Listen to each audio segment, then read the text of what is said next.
Folks, if you have listened to this podcast for any length of time, you know I am fascinated with the history of professional wrestling and the early days of territories and how business was done back then. And that is just one of the reasons I am really excited to welcome Ron Fuller, better known as the Tennessee Stud, because not only does he come from a family that has very, very deep roots, I probably should say that 4 times in professional wrestling, because 4 generations have been a part of this incredible business. He was also a tremendous star in the ring and a great promoter. Ron, welcome to Primetime. How are you? Well, thank you very much, Sean. Glad to be here. Yes, doing fine. Yeah, you've worn so many hats. What do you consider yourself first, a wrestler or a promoter? Well, wrestler, I guess. Huh? I started out as a wrestler, obviously. It's pretty hard to start out as a promoter, unless you've got some money Yeah, right. But I come from, as you mentioned there earlier, I come from the largest wrestling family on the planet. More than 20 members of my family have either wrestled or refereed, predominantly in the South. My grandfather, started wrestling in 1925 in Columbus, Ohio. Jeez. And he went then to wrestle for about 4 years on his own, and then he decided that he wanted to become a promoter and took a trip into Tennessee. And back in those days, there was very limited professional wrestling anywhere, and he started his own territory. Became one of the largest ever.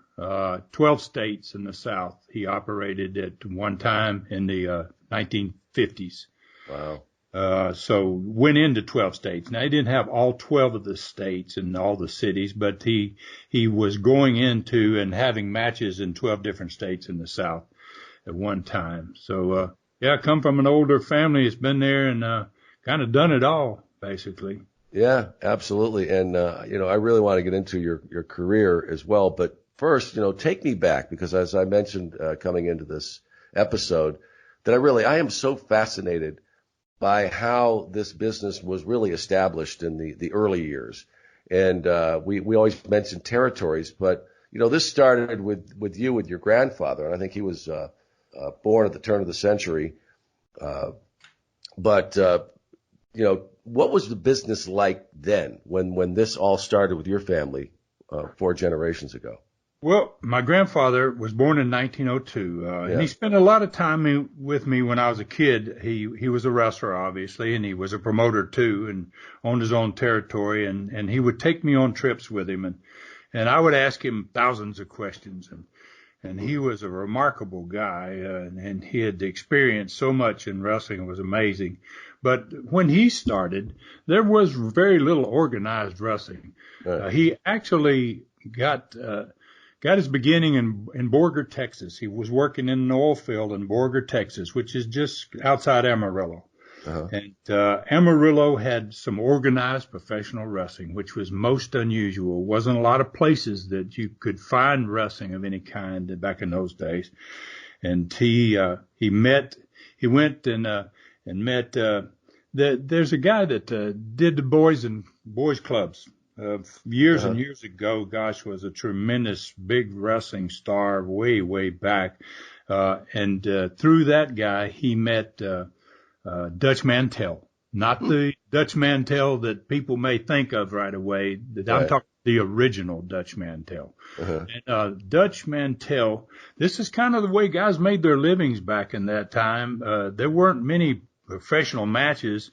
So Dutch taught my granddad to wrestle. But first, like all wrestlers were taught back in that time frame, he taught him to shoot. And then he kind of turned him loose, and he said, you can make money in several different ways. You can go into fairs and you can wrestle on what's called the bally back in those days. And they had the fairs that traveled around the country like they still do. And you could go and challenge one of those wrestlers that was on the bally. My grandfather was 5'8", probably 150 pounds. This is probably 1915, let's say. He put him on the bally. He did not try to get him into a territory or send him any place. He suggested he go work in the fairs. and hone his skills as a shooter. Yeah. So my granddad was the smallest guy on the valley. He worked in a fair that was traveling with 3 wrestlers, and he was the smallest one. So when fans got ready to challenge one of the guys, and I think the deal was if you beat the wrestler, you got $10, which is back in 1900 was a fantastic amount of money, right? So he said all of them wanted to wrestle him, because he was the smallest guy on the stage. Right. They figured, well, we might could beat the small one, right? But Roy was really tough. My grandfather's name was Roy Welch. And so Roy was really, really tough, and he never lost. I said, how many matches you lose on the valley? And he said, I never lost one. He goes, he says, if you lost one, you probably lost your job, And just a real quick little story here to give you an idea what kind of guy Dutch Mantell was. Dutch Mantell was very wealthy at this time. He was one of the first guys to own an automobile in the West Texas, and he would ride in on horses, and he would go to these small towns all around the West, and he would go into the saloons in the late afternoon when they start congregating there, and he would be a real loudmouth guy, and he would start screaming, hey, I'm a great runner. I'm the fastest guy anybody's ever seen. I'll cover anybody's bets. Find the fastest guy you got in the town. We'll go out here in the street and race. And so they would all get together. Wouldn't be much betting on that first round because they didn't know who he was. Maybe he is a fast guy, right? He wasn't really big. Yeah. So he goes out and he'd race and he'd lose. And he'd come back in and he'd be mad then, and he would slam his fist on the tables and he'd say, I'm strong. I'm a real strong guy. I'll arm wrestle anybody. Well, by then, the bets would get bigger. And, cause he wasn't big. And then they usually had a big guy in town that was strong. They'd go find the guy, they bring him in, and they do the arm wrestling right there in the saloon.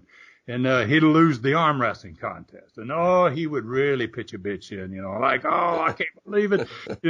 He would say, all right, he goes, I'm gonna double the bets and I'll wrestle. I'll beat anybody wrestling right outside in the dirt. And he said my granddad said that he told him, Dutch told him, he said, God, he goes, every one of them would run out of the saloon. They would go round up all their buddies, and there's an idiot down here at the saloon, man, and he's just throwing away money, right? So he said they would come then, and he would hesitate. He'd draw it out as long as he could till he had all the money in town, basically. And then they would go out in the street, and he'd just hook the guy. Bang, 20 seconds. Right? Just the guy be screaming like crazy. Oh, God, no, he'd break his leg, whatever he had to do. And then he would sack up all the money, and he'd just ride his horse 20 miles, 30 miles away. There weren't many cars. People didn't know him. And he would travel around the West till he got fabulously wealthy working this gimmick. Hustle, man. So the guy, and Dutch then worked out of Amarillo later on in the 20s. So in about the 1925, he sent my grandfather to Columbus, Ohio, one of the few territories in the country. Ohio had 2 wrestling territories, one based in Toledo and one in Columbus. And my granddad was about 6', about 5'8", and maybe he weighed 160 pounds then, 165, and they called him the Canadian Wildcat, or they had some kind of name for him. And anyway, that's how he started, and then he eventually moved on to become a promoter of his own, opened his own companies. He was he was a tough guy. So when he got there in that Tennessee area, he would find these cities where they would have little matches. And he would just show up at those matches. He would go in and kick the dressing room door open for the babyface side or the heel side. And he would say, hey, my name is Roy Welch, and none of you guys in here are wrestlers. In fact, I want you to get your bags, put your stuff in it, and get out of here, or I'm going to beat the hell out of you, right? And So, I asked him, I said, well, did they all leave? And he goes, no, not always. And he goes, and what'd you do? And he said, well, I beat the hell out of him if they didn't. And then he'd go over the other dressing room, kick the door in, and do the same thing. And then he would find a promoter, and he had a little way of, and wrestlers were very scared of him. They were all horrified of him. And he would grab a guy by the throat and stick his thumb way into his throat. The promoter, he'd do this to the promoter who's not a wrestler, and he's not kind of a scrawny guy. He wouldn't beat him up. He wouldn't hit him with a punch, but he would squeeze his throat and he would say, you're finished. Don't ever promote wrestling again. If I ever see you run a town, I'm coming and I'm going to do what I did to those guys that just left. Right. So that's how he built his business. He just started taking over towns and then started running them himself. And, so he was a really, he trained the first wrestling bear ever in history. Really? Yes. And his bear, all bears they train nowadays, they have no canine teeth and they have no claws. They pull their teeth and their claws. His bear had all its teeth and all its claws. And he was an 800-pound bear. He was a big son of a gun. Her name was Ginger. And, it was a female bear. And I asked him, I said, how do you train a bear? I mean, aren't you scared of the bear? A bear can slap your head off. I mean, I knew enough to know bear's a very dangerous animal. And he said, that's what I did to him. And I said, what do you mean that's what you did to him? He said, I slap him. And I was like, yeah, wait, whoa. And what would he do? And he said, he's scared of me, So he had a bear, and he ran this territory until World War II started, and then he took his bear on a North American tour. He took it into Mexico. He took her into Canada. He took her to California. He took her all over the country. Every night, every town he went, even though it was wartime, he was selling out. People never seen a bear wrestle, right? I mean, it's like, wow, He would have to have two guys, one on the floor, and they had ropes around the bear's neck, not to keep the bear off of him, but to keep the bear from leaving the ring, and getting into the crowd, right? And he traveled, built a trailer for the bear. He traveled for 5 years in the early part of the 1940s, and just made a ton of money with his bear. And then when the war was over and business picked back up again, the men all came home, went back to wrestling again. But he was quite a character, man. Yeah, very innovative. And he probably didn't even realize that he was promoting the first intergender matches with the female bear. Yeah.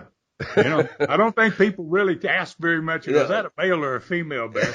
But, in all likelihood, you lose to a bear, you lose to a bear, right? Yeah. If it had been a male bear, he might not have been able to do that.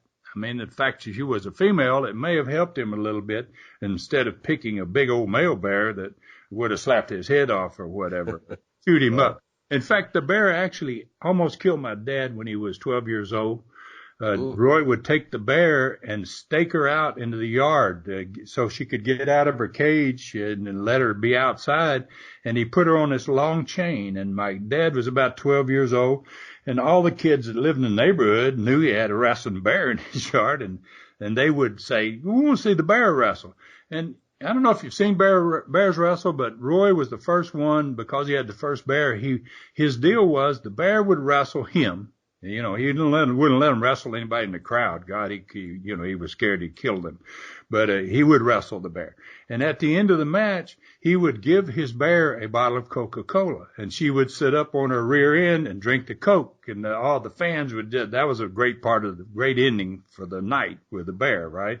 Yeah. So my dad knew that she loved these Coca-Colas. And he's 12 years old. And his buddies come over one day. Roy's in the front of the house and the bear's staked out in the back. And my dad gets all these young boys around and he goes and gets a Coke bottle. He doesn't have any money. He can't buy a Coke. He gets a Coke bottle and fills it with water.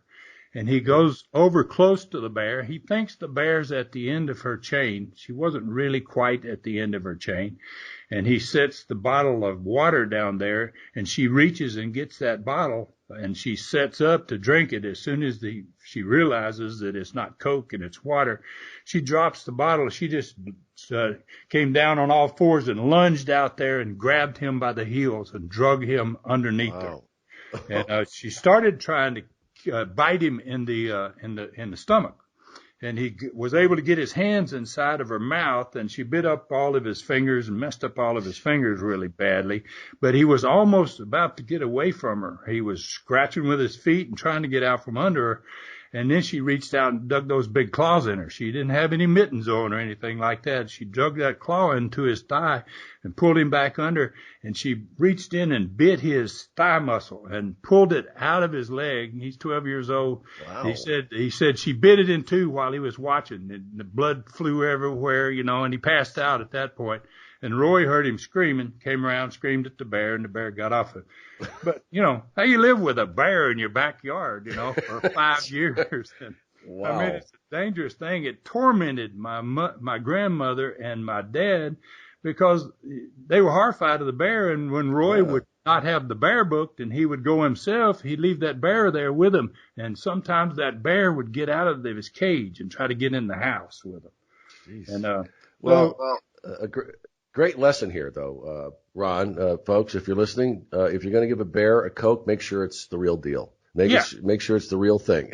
Yeah. It might save, that save is a few stitches. And, my dad had scars up and down his legs all his life. And people would go, "How'd you get those scars?" And he would say, "A bear." And everybody would laugh like, "Oh, yeah, sure." Yeah, but it really was just a wild business back in the day. And you mentioned that they had fairs, and wrestling, really the original wrestling, it was like carnival, and that's like based on the cards, like vaudeville, where they would have the main event, and that never changed, but it did begin to evolve. And at what point did they really? You said there was a few territories, but when did things really start to get organized? When this became a legitimate business where you had promoters kind of carving out their part of the United States and other areas? It really began about the 1920s and early 20s. The early 20s, and there was a few guys that were really well known. I can't recall their names right now, Jason. I wish I could, but they were going around the country and wrestling in certain cities, and they were starting to do a little business. And once they started to work a little bit, I mean, everybody was shooting, So in the early 20s, the smart guys got together and said, we can make a lot more money here and we can give them a lot better show if we work a little bit, right? Yeah. And that kind of got it off in that direction. It took it away from shooting and all that legitimacy to a bit of a work. And then I think a lot of guys really saw the big picture as hey, this could be a big sport. And because if you were to shoot every night, you can think about it. If you wrestle 3 times a week, you get hurt. You get hurt. And, you couldn't wrestle, but maybe once every 3 weeks. And so, they had to figure out how the heck can we do this and not kill ourselves and not hurt each other so badly. So, Roy took that trip, like I said, left Ohio and went south into Tennessee, and he kind of started establishing his territory, his business. And he really did a phenomenal job of it because he just he basically ran everything from Kentucky to the Gulf of Mexico, straight down the center of the South.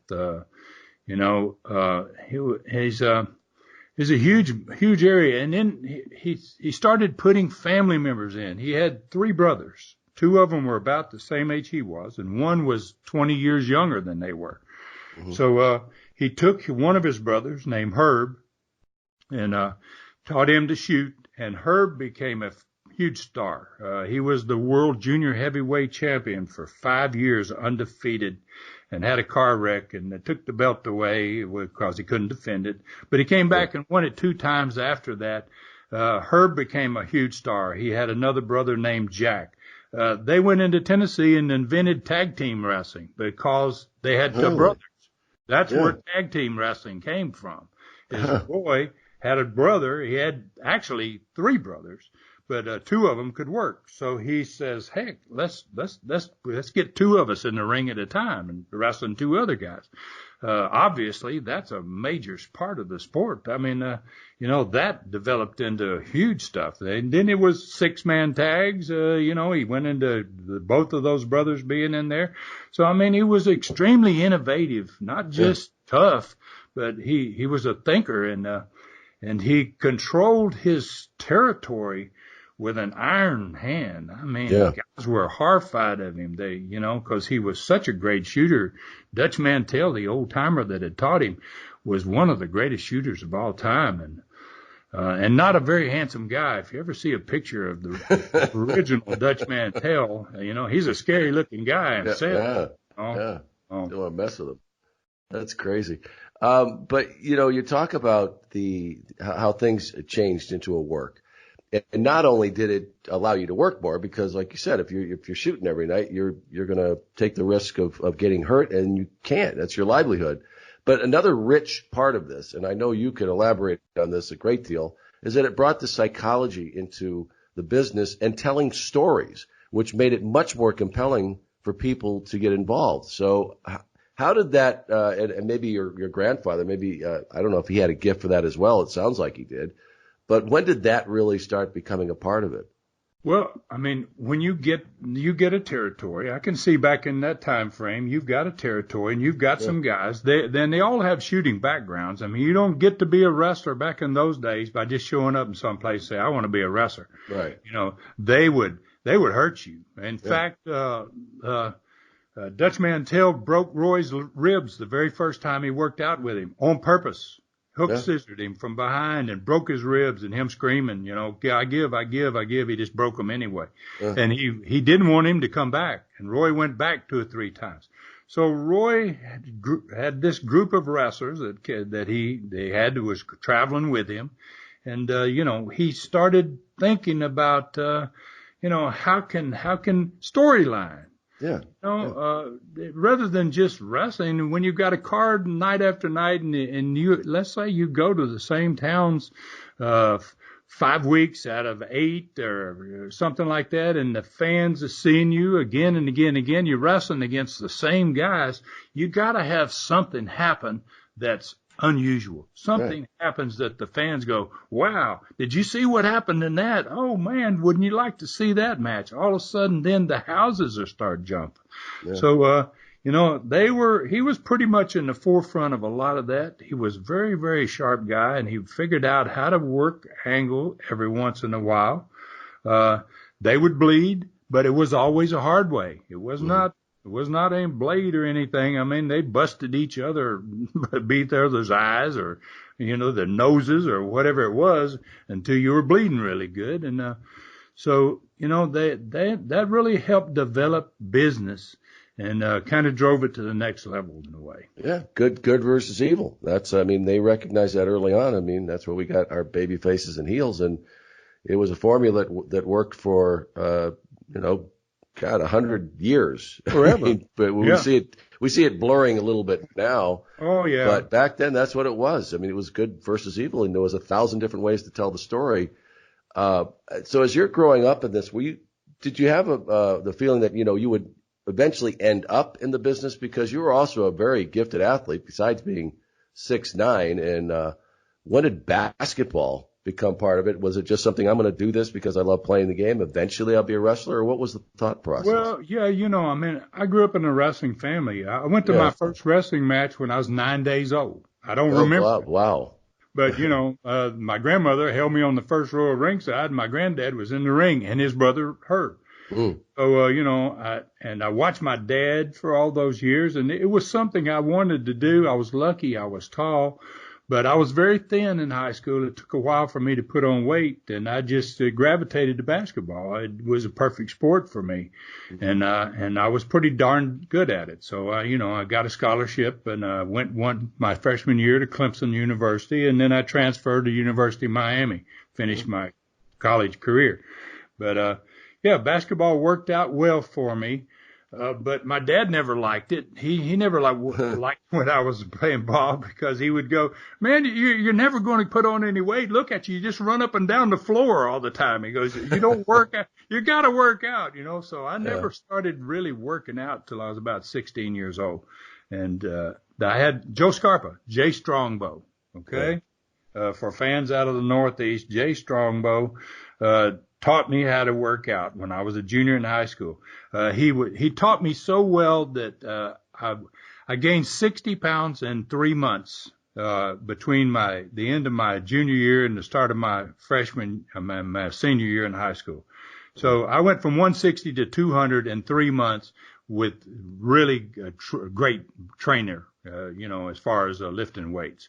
And you just got to know Jay because he was working in the business at the time? Because I got to know Jay when I was with the WWF, but I didn't know that you had that connection to him. Was it from him working in the business with your grandfather? He was one of my greatest.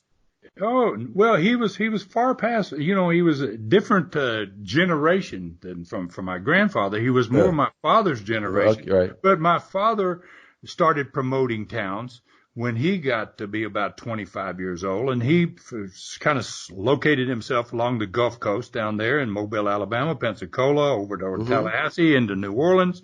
And he brought in Joe Scarpa. That's Jay Strongbow's real name. So Joe Scarpa was one of his guys. And when he later on goes to Atlanta and gets involved in the Atlanta promotion and becomes one of the owners in Atlanta, he takes Joe Scarpa there. And Joe Scarpa lived a half a mile away from where we lived.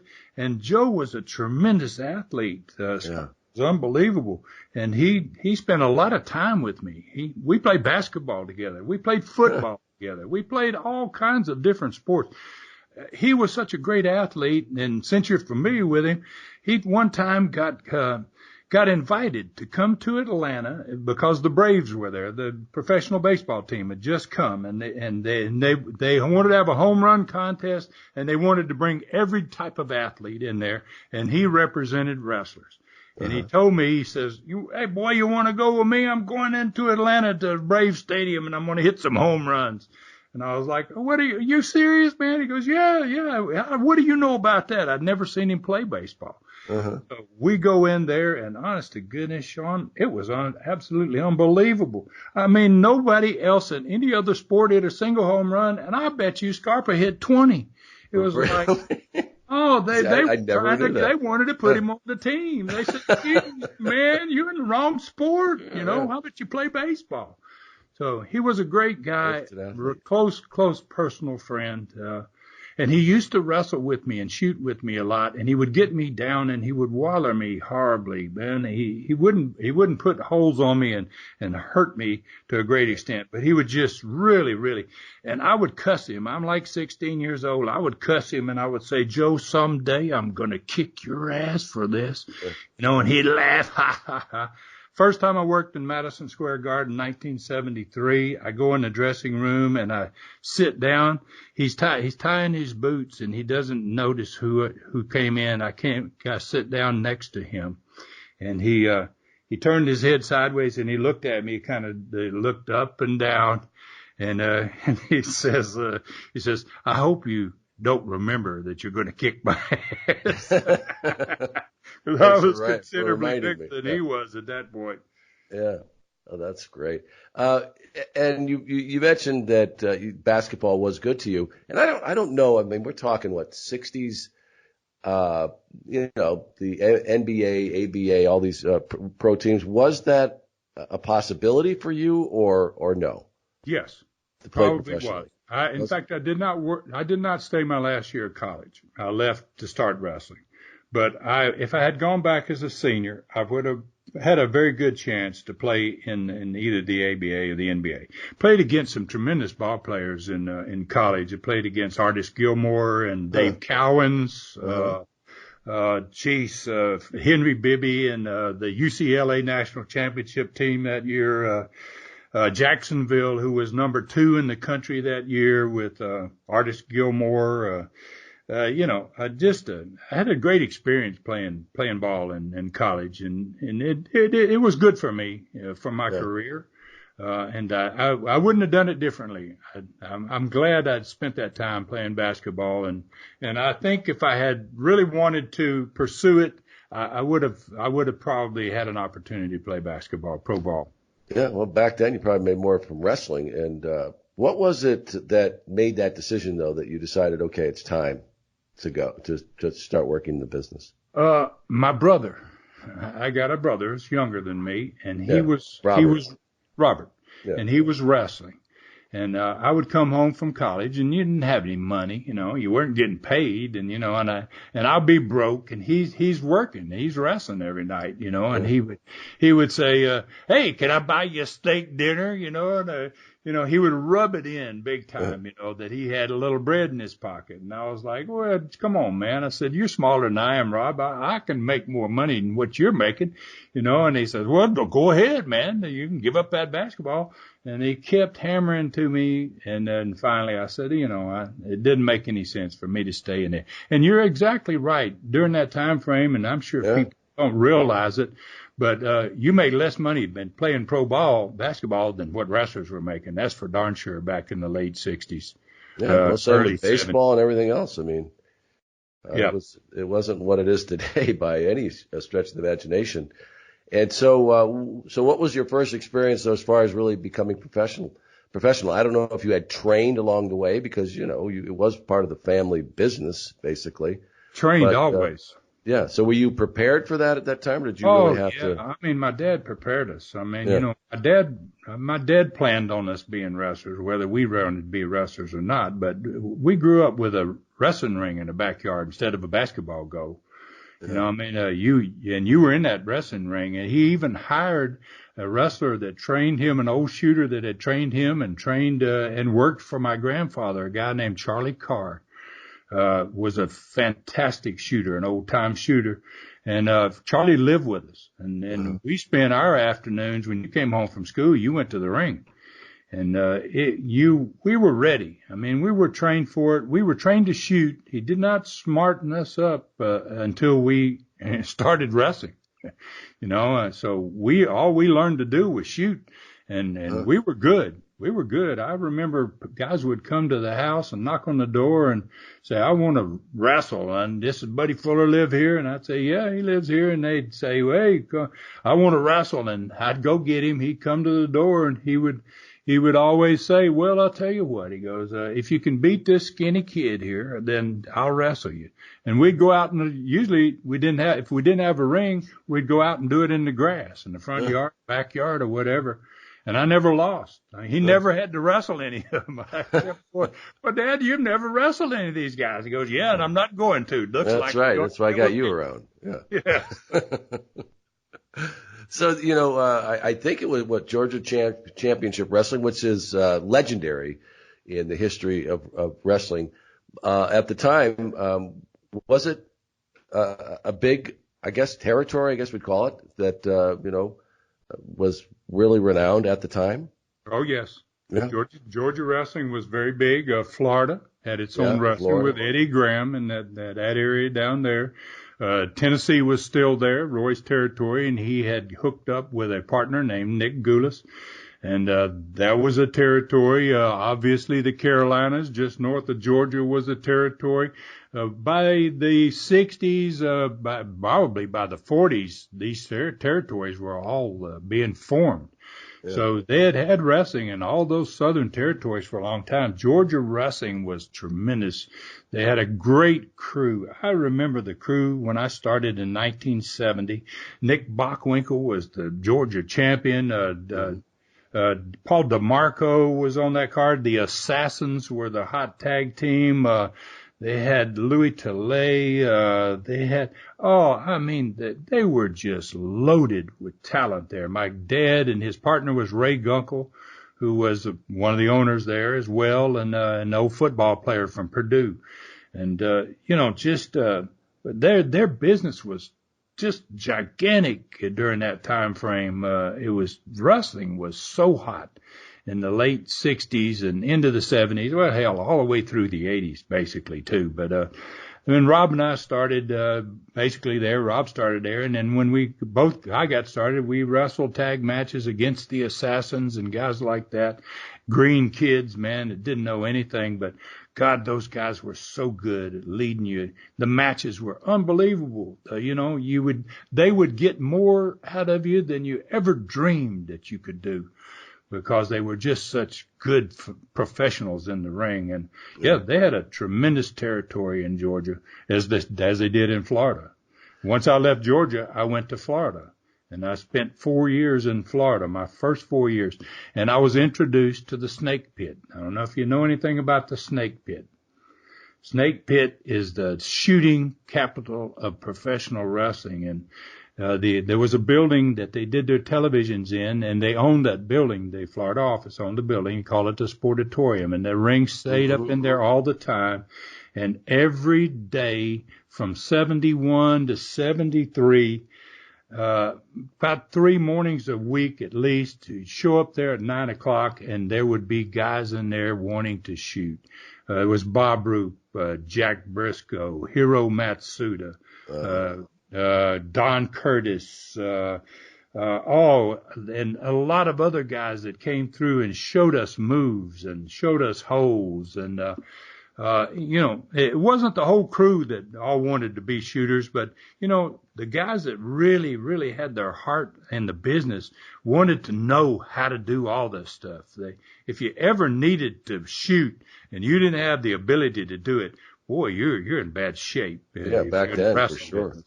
Yes, because you could get tried. Yeah, and I wanted to ask you about that, because it was a blend. As you said, if you wanted to last in the business, you did have to know how to shoot. It wasn't always in your best interest to do that, because, like you said, you had to continue to work. And no matter how good you were, you could still suffer injuries. But I don't know what you'd call it, but how would you describe that style of wrestling, where it was, a lot of it was there was shooting involved, but also, you worked. So how would you explain that style? Well, I tell you what, probably a good way to explain it is there was two guys in particular during this time frame that to me had the most unbelievable wrestling matches that I ever saw, and it was Jack Briscoe and Dory Funk Jr. And those guys would do those hour Broadways, and they would not throw a punch. It was an all wrestling match. Fans can't imagine that anymore. And those arenas would be packed to the roof, and nobody sitting on the butts. Ooh. They had them so good. It was like, it gave me goosebumps to stand and watch it. Every time I had the opportunity, I never left the building early if those guys were in the main event. I wanted to see that for myself, because it was a learning experience. But it wasn't just those two guys. Back in that time frame in Florida, Eddie Graham was very, very, he was into shooting. He was into wrestling. He was into, that's the name on the marquee, and by God, they're going to get it tonight in that ring. And he wanted those guys. He would bring those amateurs, Bob Roop from the Olympic team, and Dale Lewis and then Danny Hodge. The territory was full of them. You had to know a little bit of shooting there, or you would be scared of working with some of the guys you were working with. Yeah. That's incredible, because that is a lost art that you don't see rarely ever now. But back then it was part of it. Like, you had to be able to handle yourself if you got in that situation. And you couldn't get into business if you weren't right. Yeah, they would. Yeah. And I'll give you another example. Hulk Hogan, that's his home. Yeah. Comes from Tampa. He goes into the Snake Pit, and he's a big son of a gun, you know, and but he don't know any wrestling at all.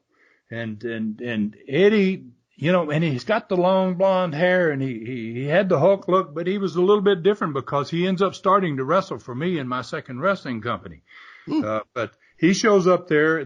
I've already gone from when he starts, from the Tampa area, but he shows up there, and the very first day, Eddie buzzes Matsuda, and he says, I don't like him. I don't like his look.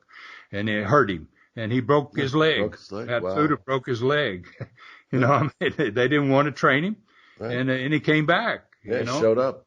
And that's the thing. They tested you. I mean, they wanted, even if they, had an interest, they wanted to see how bad you wanted it. Because there you go. You know, and that was the thing. They weren't going to smarten you up either until they knew that you were going to, be somebody who was serious. Exactly right. It goes back to that same first workout that Roy had with the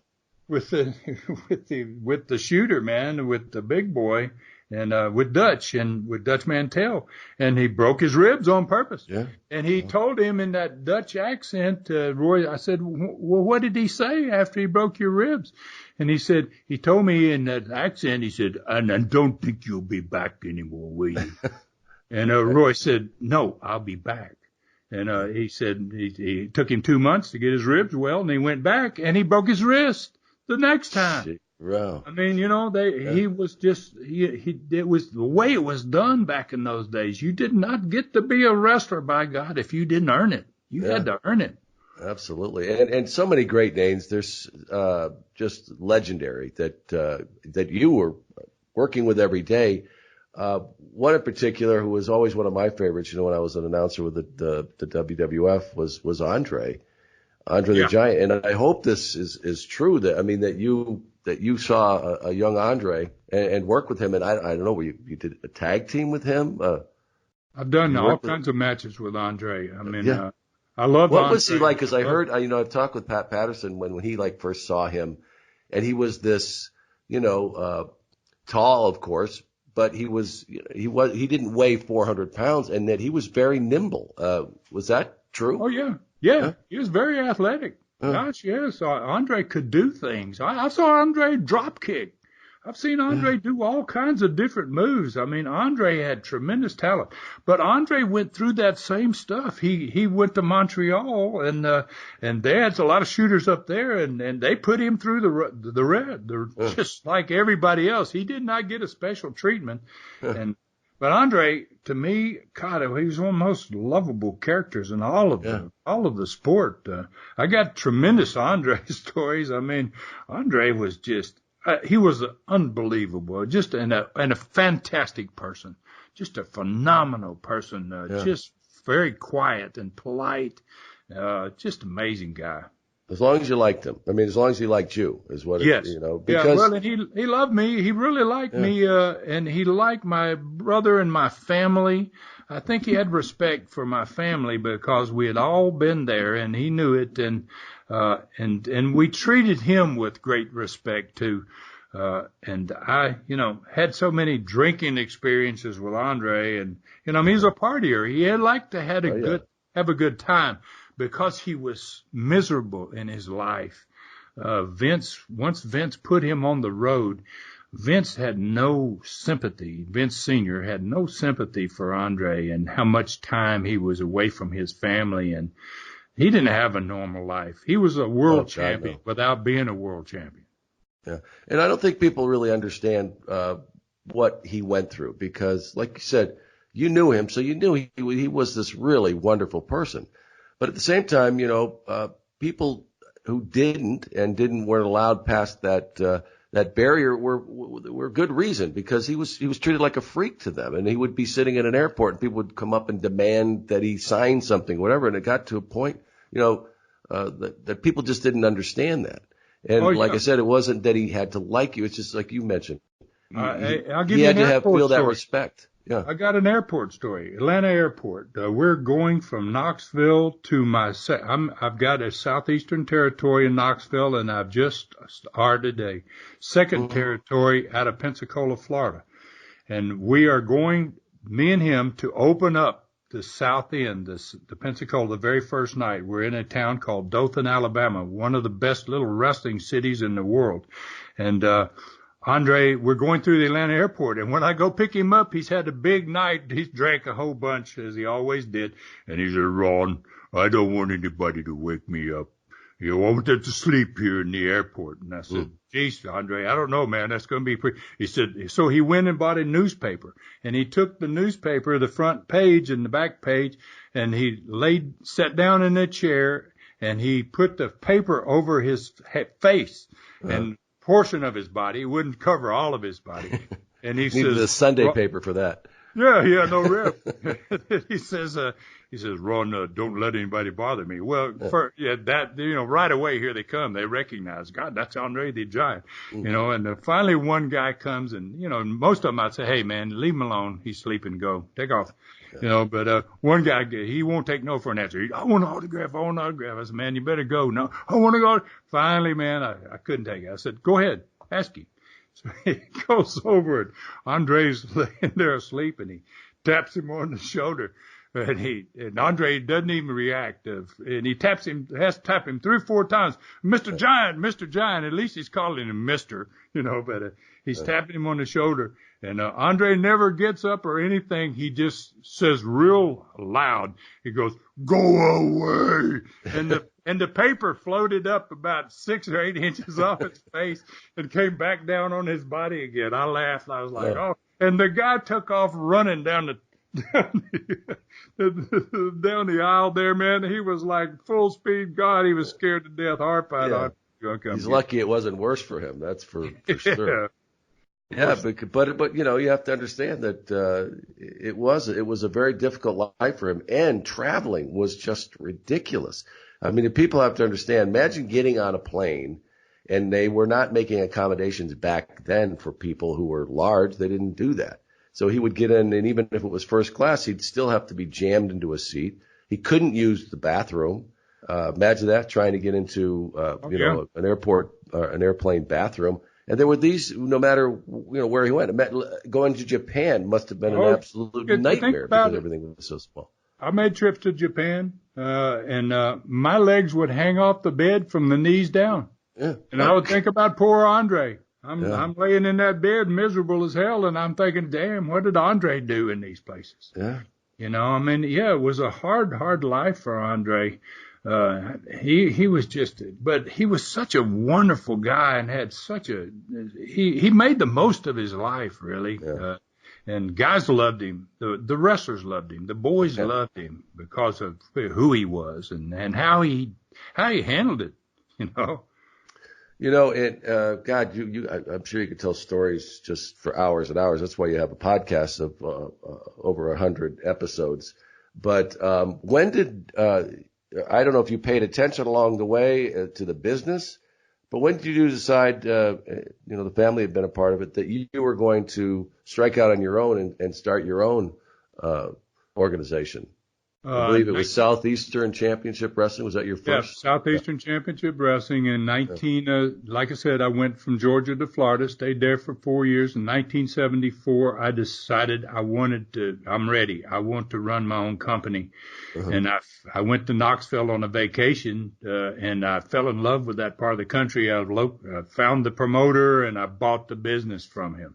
Mm. And, I'd never run a company, but they had used me in West Palm Beach when they opened up down there, brand new auditorium. They sent me out of Tampa, and I lived down there for 2 years, and I ran that town for them, which gave me a lot of experience with being what promoters do and what owners of companies do.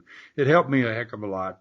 But I had that company in Knoxville. It started off slow because the area had not had much wrestling. The main stars there was a guy named Ron Wright and his brother Don Wright, and They were hitting guys with chisels and things like that. And it was like a blood and guts thing. And I wanted to have that Florida wrestling atmosphere. It's wrestling on the marquee. I wanted it in the building too. And I started bringing in the Bob Roops, and I brought in the Ronnie Garvins and the Bob Orton Juniors and Malenko and Hodge and just all types of different guys that were really great wrestlers. And I changed the whole perspective, and I exploded it. That company that town that had just been a small little town, they draw 2,000 people, drawing 10,000 people. I mean, it was like, wow. The building couldn't hold them. It was it just really caught on fire. And then after 4 years of it, I said, I got it down. I see I can do it. I want to do it somewhere else too. I want this one, and then I want another one. Mm-hmm. So I went south, and another part of my family, named the Fields brothers, had bought from my father in 1960. My father went there in 1954 along the Gulf Coast and started his company, first company. And then he sold out to his nephews and his cousins, basically. 3 cousins, they were wrestlers.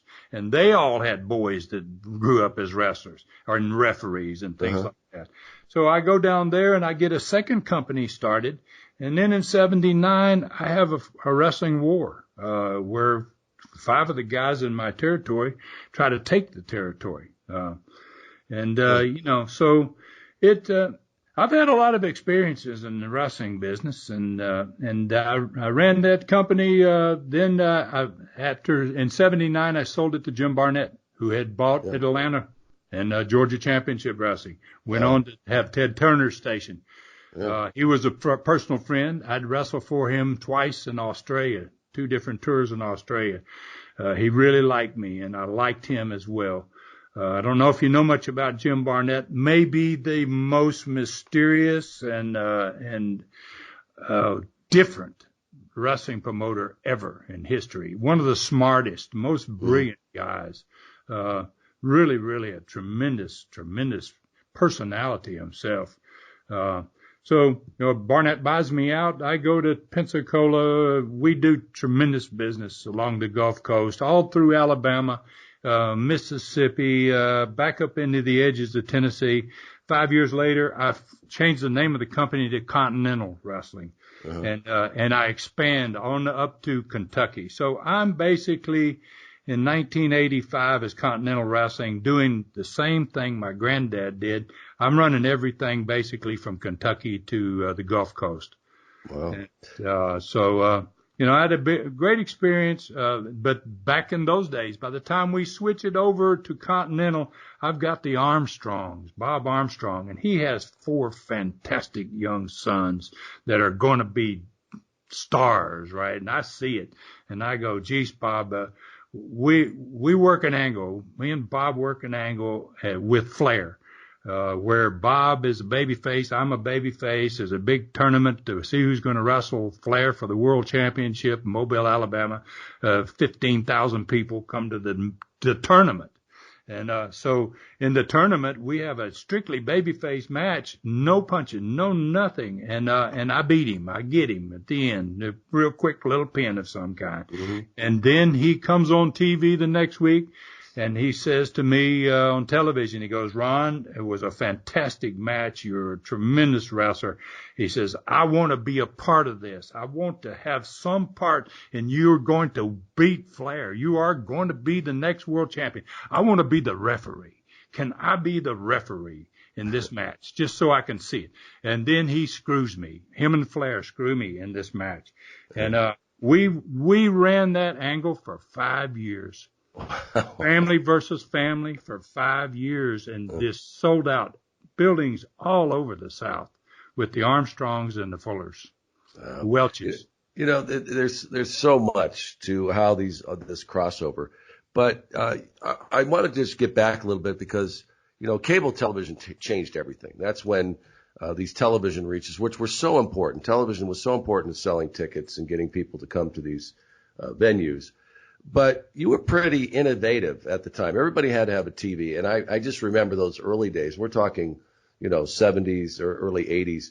It was pretty basic stuff. It was in a studio and you had your hard camera. But But you were doing different things then, and I can't help but wonder, like, where did that come from? I mean, that you were bringing in different effects and making sure it looked good. And how did you have that realization there? Where did you get the background to do it?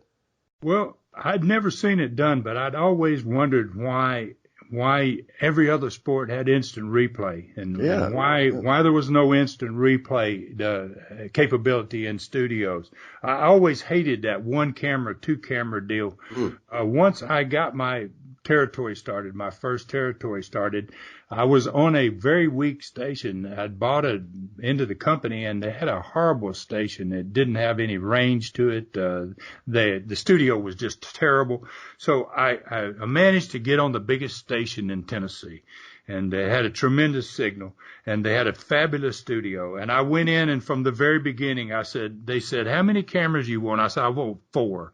And I was going to be lucky to get 2, right? But I insisted I want four cameras, and then I want to do instant replay.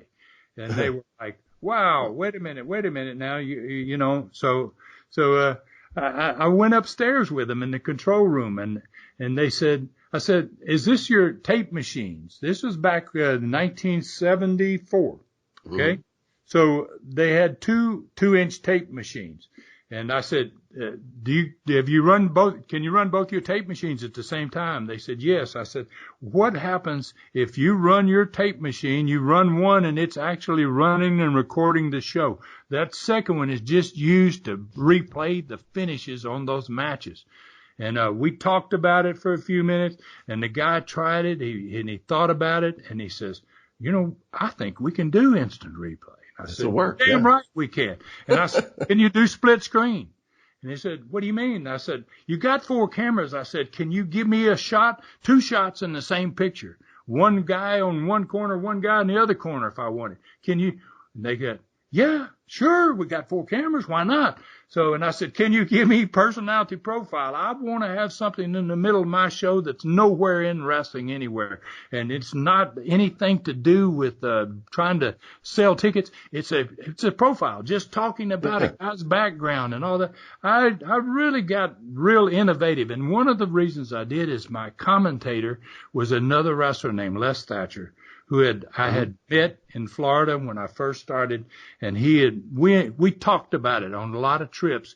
What could we do if we had our own territory? How could we make wrestling better than what it is? These studio shows. And what we did is we innovated.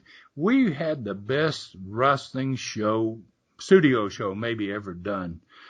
In 74, 75, all the way to 79. And when I went south into Pensacola and we started producing the show at a station down there in Alabama, I insisted we have everything. We want this instant replay. I want 4 cameras. I want split screen. And it just it worked. It was one of the reasons I think we started selling out.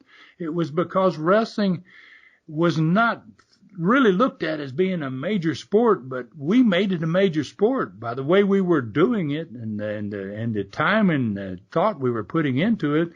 Fans were just like blown away by it. They're like, wow. And and back in those days, Sean, had there been cable, we would have been the hosses. Yeah. If we'd have been shown, our show would have been going around, everybody else doing their little rinky-dink studio shows, people would have been going, wow, what about this show? So. Well, I bet Vince Jr. was watching because, when his product came out, he was, and never changed. Vince, was ahead of the curve on a lot of the, state of the art effects. I bet he was watching some of your shows early on. I don't know if you ever had a conversation with him. I never met Vince Jr., but, Senior and I were pretty decent friends. Saw him every year at the National Wrestling Alliance meetings. And my program was so good that every year at the National Wrestling Alliance meeting, they would give me 30 minutes. They would say, Ron, tell us what to do. I would go to the front and explain how you do instant replay. How do you do split screen? I was like, wow. In fact, in 85, I was elected the vice president of the NWA at 27 years old. Wow. Ahead of your time. Hurt a lot of. Yeah, but and you mentioned cable, and people like to give Vince credit for, taking his product and taking it across the country. And he was very innovative with a lot of things with, the syndication and sending tapes out to local stations and that.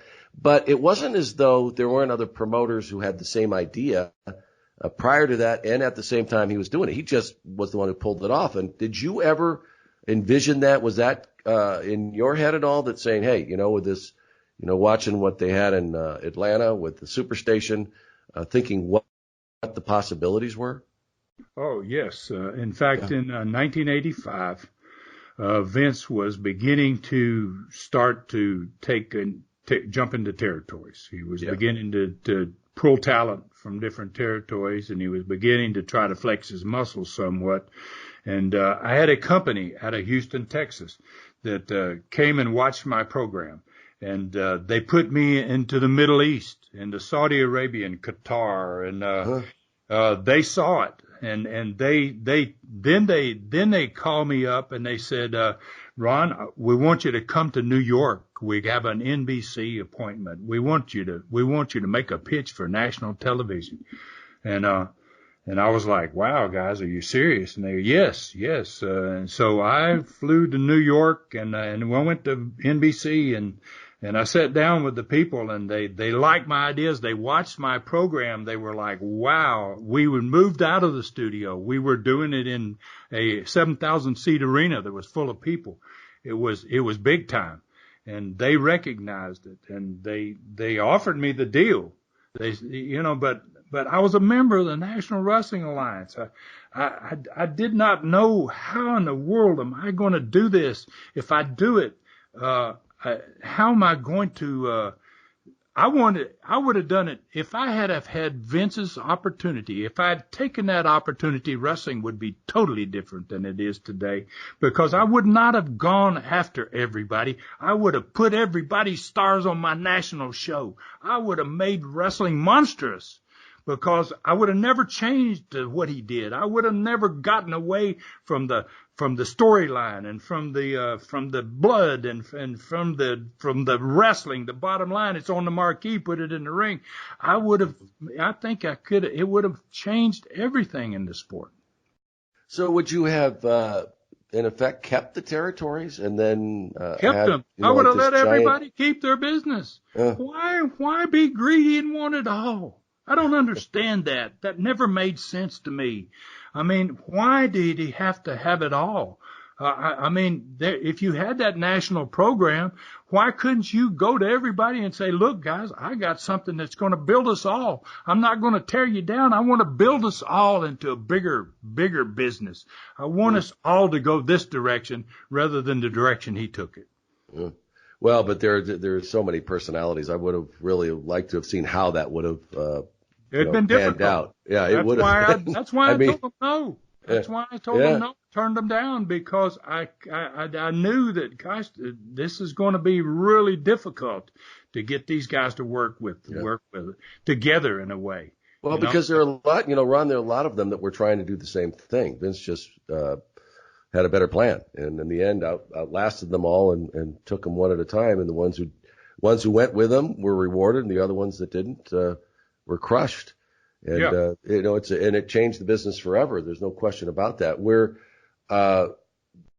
At some point, did you say enough? Because it wasn't long after that you got out of the business. You sold off the, was that? 1988, I sold Continental in 87 because I saw it happening, and I went back to Knoxville because I liked that part of the country. I did 6 months of shows there.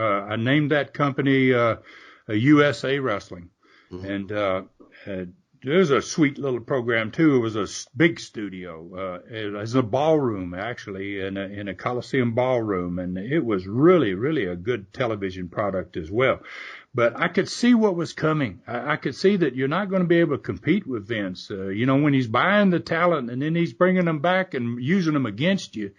And we were doing, Sean, is we were responsible for some of the greatest stars that Vince ever had. Hulk Hogan came from us. Brutus the Beefcake came from us. Honky Tonk Man came from us. Arn Anderson came from us. I mean, it was like we were rolling out some of the best talent in the world. And if I had stayed, I think I could have really made an impact. But I said, no, I just don't like where it's going. And I quit, and I sat for a year and trying to figure out what I wanted to do. And I had a friend of mine that there was a minor league hockey team in Knoxville, and he says, Ron, have you ever seen a hockey game? And I said, not in person. And we went down to watch a hockey game. Were you a hockey fan at all? I wasn't even a hockey fan. I had seen a few games on TV, but I'd never been to a game in my life.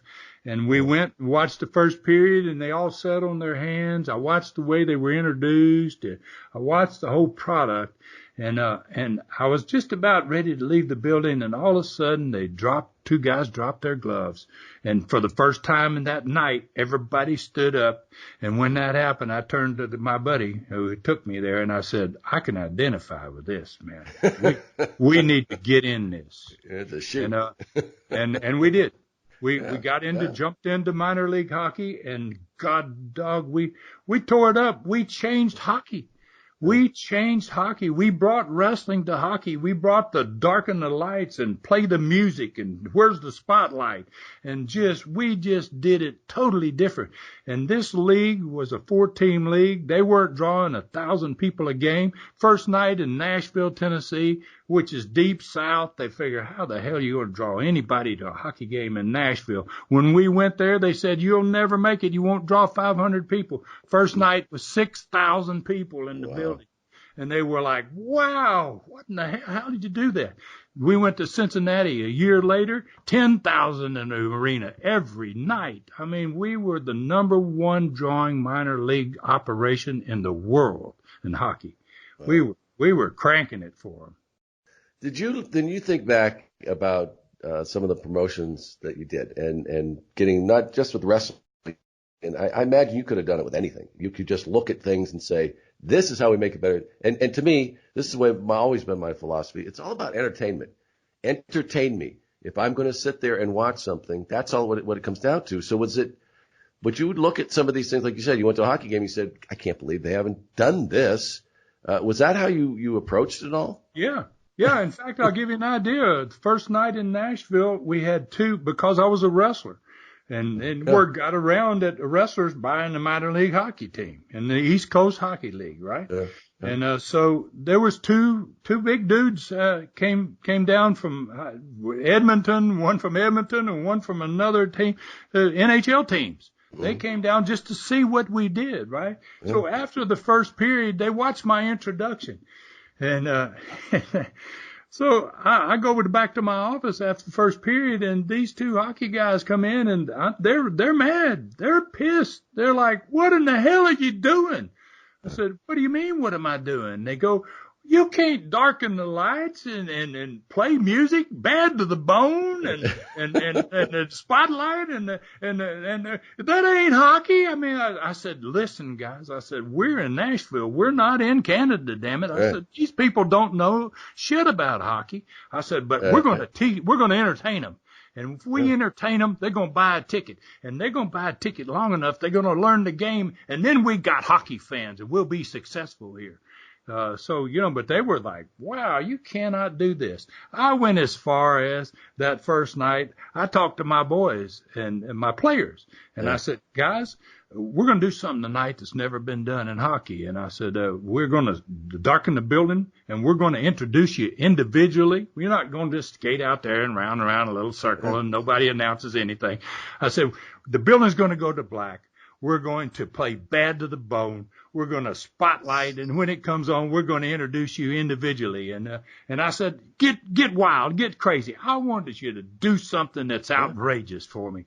And everybody did a little deal as they came out. But the last guy that was introduced on the team, and the other team stopped. Nobody never seen it. And they were all like, what the hell are they doing? Yeah. They lined up on the blue line, watching, just standing there. And it's in the dark, right?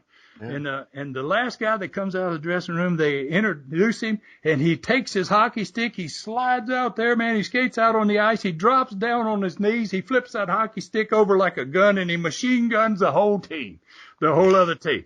That building stood up. I mean, it was like, wow.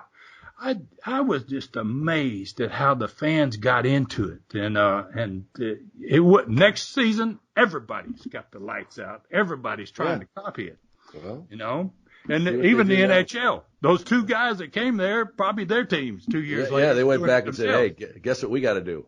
Yeah, no rib. That's right. Yeah, that's exactly it. Oh, man. Ron, this conversation has been awesome. And I asked you at the beginning of this, where you think of yourself as a wrestler or a promoter. I think you have to rethink that, my friend, because, or maybe just say, you know what, I'm an entertainer, because, boy, you did it for decades and decades. And there's so much more you can learn about this tremendous career of Ron Fuller and his family. Folks, go to, it's tnstud.com, TennesseeStud.com. He's got a tremendous podcast there. I don't know if you want to direct him to other places, but I think that's a great start, because you've got merchandise there and all things about the history of your family. Any other way that they should be able to look you up? Well, what I do is every week I do a 1 hour, I call it Studcast, and it's basically my family story, starting with my grandfather all the way. I'm going to go all the way, maybe through hockey before it's all over. It'll be years. But I also do a super studcast, I call it. It's a 3 hour, and it's a deep dive into different big stars. I mean, I've had Terry Funk and Stan Hansen, and I've had, I've done 22 of those. Those are 3 hours long, and those are a Patreon product. You can get it on Tennessee Stud on my website, but it costs $2.99, but it's for 3 hours, and sometimes they go almost 4 hours. And really we talk about everything. I mean, we cover so much ground in those programs that, and you can get that on Patreon at patreon.com/studcast. And, if you're interested in trying one of those out, but, those have become extremely popular. When I got into podcasts, there again, kind of like the other businesses, I said, man, there's got to be a way we can do more than what we're doing with just an hour show. And we talked about it, and they said, hey, once you have people pay, it's more difficult. And, they were very skeptical, but those programs have just really taken off, and I'm really proud of that fans have gotten into because there's so much history in this great sport. It's just amazing, and when you can talk about different people in different parts of the country, and I do them on Australia, I do them on Japan, I do them because I've been everywhere and done those places too, and I got Andre, and, I do, so, and I got into it, Sean. I really didn't know when I started this that it was going to become something important to me. I thought, well, I'll do a little of this. Let's see what happens. But once I really kind of got into it, I'm like, this is, it's my legacy. It's, it's my family's history. I mean, it's not just in the podcast about a bunch of different things. It's a continual story that just goes week to week. And it's going to go through Southeastern Wrestling, through a Continental, through a USA, and on into hockey. So it may last a while, but I'm enjoying it, having a good time. Yeah, so folks, you can get all the information. Like, once again, go to tnstud.com, and really, it's just such great information. And you mentioned, that period of time, and we can break it down why people still love it, but they love old school, and we've got a lot happening in the world of professional wrestling still to this day, but it's not like it was. And to learn more of this rich history, check out the website. Ron, thank you so much for coming on Primetime. Oh, thank you very much. I appreciate it. You enjoyed it.